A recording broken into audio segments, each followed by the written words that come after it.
Мен өзüm 5 вакыт намаз окуйм, барын Аллахтан сурайм, бирок негедир бактылуу боло албай жатам, эмнеге жок. Сизге бакыт көрүнбөй атат. Бакыт бул көрүнбөгөн куш. Неге көрүнбөгөн куш? Мына мо 5-ти үй бүлөдө 5 хадисте жазганмын. Хадис бар, которгонмун. Адам бактылуулугун сезүү үчүн ылдый жактагыны караш керек, ылдый жактагыны. Сиз жогору жактагыны карап коюп атасыз. Ылдыйга карагыла деген сөз, исламда дагы бөлүп жарабы, байкедей деп жок. Ылдыйга кара деген сөздүн төркүнү Аллах сыноо берген. Сизден дагы оор сыноо берген адамдарга көз чаптырсаңыз, сын тагып эмес, шүгүр кылуу үчүн ошондо сиз бактыңызды сезесиз. Мисалы, сиздин 5 мал намазыңыз бар, жоолугуңуз бар, балаңыз бар. Бирөөнүн жоолугу да жок, бирөөнүн намазы да жок, жоолук намаз болсо бирөөдө бала дагы жок.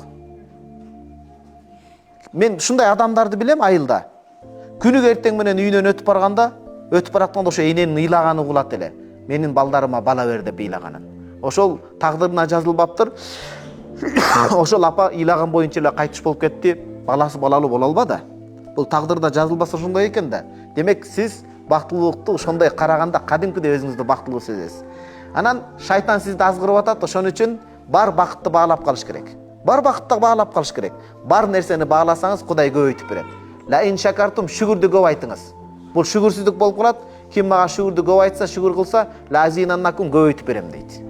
Анан балким сурооңуздун астыңызда күйөөңүз жакшы мамиле кылбай атат окшойт.